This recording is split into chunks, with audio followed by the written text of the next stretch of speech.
Assalamualaikum warahmatullahi wabarakatuh. Perkenalkan, nama saya Cici Pratiwi dengan NIM 21061105998 dari kelas THPB, Prodi Teknologi Hasil Pertanian, jurusan Teknologi Pertanian.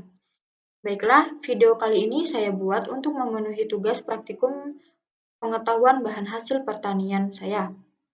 Baiklah, di video kali ini saya akan membahas tentang rangkuman ringkasan materi yang telah diberikan dari asisten laboratorium PBHP.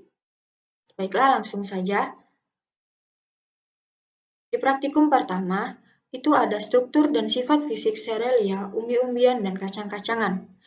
Serelia adalah biji-bijian yang dihasilkan dari semua anggota famili rumput-rumputan atau Graminae, sedangkan kacang-kacangan dihasilkan dari famili Leguminosae. Umbi-umbian adalah bahan nabati yang diperoleh dari dalam tanah, seperti ubi kayu, ubi jalar, kentang, talas, bengkuang, bawang, dan sebagainya. Sifat fisik bahan pertanian itu sangat berpengaruh terhadap bahan pertanian tersebut. Sifat fisik bahan pertanian itu meliputi bentuk, warna, kekuatan, kekerasan, serta ketahanan bahan pertanian terhadap beban yang diberikan. Tujuan dari praktikum ini adalah untuk mendapatkan gambaran tentang struktur dan sifat fisik serelia, umbi-umbian, dan kacang-kacangan yang lebih jelas, bentuknya, ukurannya, beratnya, warnanya, serta struktur sifat fisik jaringan. Menentukan angel of repose dari beras biasa, beras ketan, jagung pipil, kacang kedelai, kacang tanah, kacang hijau, dan kacang merah, serta menentukan spesifiti dari jagung pipil, kentang, bengkuang, kacang kedelai, dan tanah. Baiklah, di praktikum kedua itu adalah struktur dan sifat fisik buah dan sayur, serta analisis mutu buah dan sayur selama penyimpanan. Sayuran sendiri adalah tanaman hortikultura yang umumnya mempunyai umur relatif pendek atau kurang dari setahun, dan merupakan tanaman musiman. Setiap jenis dan varietas sayuran mempunyai warna, rasa, aroma, dan kekerasan yang berbeda-beda, sehingga sebagai bahan pangan sayuran dapat menambah variasi makanan. Tujuan dari praktikum ini adalah untuk menganalisis mutu buah dan sayuran dengan melihat perubahan yang terjadi selama penyimpanan dari buah dan sayur tersebut. Baiklah, di praktikum ketiga itu ada karakter fisik akibat pengaruh etilen pada pematangan buah. Sebelumnya, mari kita bahas tentang buah kalimaterik. Buah kalimaterik adalah buah yang memiliki kenaikan laju respirasi ke tingkat yang paling tinggi sebelum pemasakan, sehingga buah cepat mengalami kerusakan atau pembusukan. Buah non-kalimaterik adalah buah yang tidak mengalami kenaikan atau perubahan laju respirasi. Selanjutnya kita akan membahas tentang apa itu gas etilen. Etilen merupakan hormon tumbuh yang diproduksi dari hasil metabolisme normal dalam tanaman. Etilen berperan dalam pematangan buah dan kerontokan daun. Senyawa etilen pada tumbuhan ditemukan dalam fase gas, sehingga disebut juga gas etilen. Gas etilen itu tidak berwarna dan tidak berbau, dan mudah menguap. Baiklah, tujuan dari praktikum ini adalah untuk mengetahui karakter fisik akibat pengaruh etilen selama pematangan buah. Baiklah, di praktikum selanjutnya yaitu praktikum keempat itu ada karakteristik mekanik dan hasil pertanian. Apa itu sifat mekanik? Sifat mekanik adalah kemampuan suatu bahan atau seperti komponen yang terbuat dari bahan tersebut untuk menerima beban, gaya, energi, tanpa menimbulkan kerusakan pada bahan atau komponen tersebut. Seringkali bila suatu bahan mempunyai mekanik yang baik, tetapi kurang baik pada sifat yang lain, maka diambil langkah untuk mengatasi kekurangan tersebut dengan berbagai cara yang diperlukan. Beberapa karakter mekanik bahan hasil pertanian yang penting untuk diketahui misalnya kekuatan, kekerasan, kekenyalan, kekakuan, plastisitas, ketangguhan, kelelahan, dan grip, merambat atau merangkak. Biasanya, sifat mekanik suatu bahan itu diperoleh ketika bahan itu sudah diolah atau sudah melakukan penyimpanan. Baiklah, tujuan dari praktikum ini adalah untuk mengetahui pengaruh karakteristik mekanik atau kekerasan dan kekuatan yang diberikan pada buah. Baiklah, di praktikum selanjutnya ada karakter fisik telur ayam ras, telur ayam kampung, dan telur itik. Telur ayam terdapat dua jenis, yaitu telur ayam kampung buras dan telur ayam negeri ras. Telur ayam kampung itu harganya lebih mahal dibandingkan dengan telur ayam negeri karena penawarannya yang sangat terbatas dan dianggap lebih berkhasiat. Ya, seperti yang kita ketahui bahwa manfaat telur kampung itu sangat bagus untuk tubuh. Makanya banyak sekali orang-orang yang bahkan mengkonsumsi telur mentah telur ayam kampung. Baiklah, terus ada telur bebek. Juga ada dua jenis, yaitu yang berwarna biru dan berwarna putih.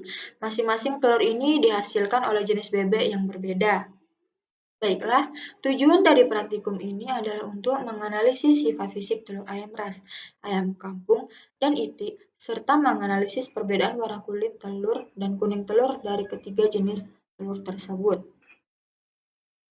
Baiklah, di praktikum selanjutnya ada analisis dan karakteristik kimia buah-buahan, jeruk, mangga, nanas, jambu biji, pisang, tomat merah, dan pepaya. Di dalam praktikum ini kita juga perlu mengetahui tentang buah kalimaterik dan non-kalimaterik. Buah-buahan merupakan salah satu komoditas pertanian. Buah-buahan dibedakan berdasarkan pola perubahan respirasi, yaitu buah kalimaterik dan non-kalimaterik. Buah kalimaterik itu merupakan jenis buah yang mengalami peningkatan produksi etilen dan CO2 selama proses pemasakan berlangsung. Sedangkan buah non-kalimaterik tidak mengalami peningkatan produksi etilen dan CO2 selama proses pemasakan. Buah klimaterik itu antara lain dapat berupa pisang, mangga, alpukat, pepaya, sawo, manggis, sirsa, melon, semangka, apel, dan durian. Baiklah, dan ada pula contoh buah non-kalimaterik, antara lain yaitu jeruk, nanas, rambutan, belimbing, anggur, duku, jambu air, kelengkeng, salak, dan stroberi. Buah-buahan sendiri merupakan sumber vitamin, terutama vitamin C dan karotin atau provitamin A dan mineral seperti zat kalsium, zat fosfor, mineral, dan lain-lain dalam jumlah kecil. Kandungan air pada umumnya berkisar sampai dengan 70–90%. Baiklah, tujuan praktikum ini adalah untuk mengetahui analisis kadar air, kadar abu, dan pengukuran pH dari beberapa jenis buah-buahan yaitu jeruk, mangga, nanas, jambu biji, pisang, tomat merah, dan pepaya. Baiklah, sebelumnya kita akan membahas tentang apa itu kadar air. Kadar air merupakan banyaknya air yang terkandung dalam suatu bahan yang dinyatakan dalam presentasi. Pengukuran kadar air dalam bahan pangan dapat ditentukan dengan beberapa metode, yaitu metode pengeringan atau biasa disebut termografimetri, metode destilasi atau termovolumetri, metode fisik dan kimiawi atau Karl-Fischer method.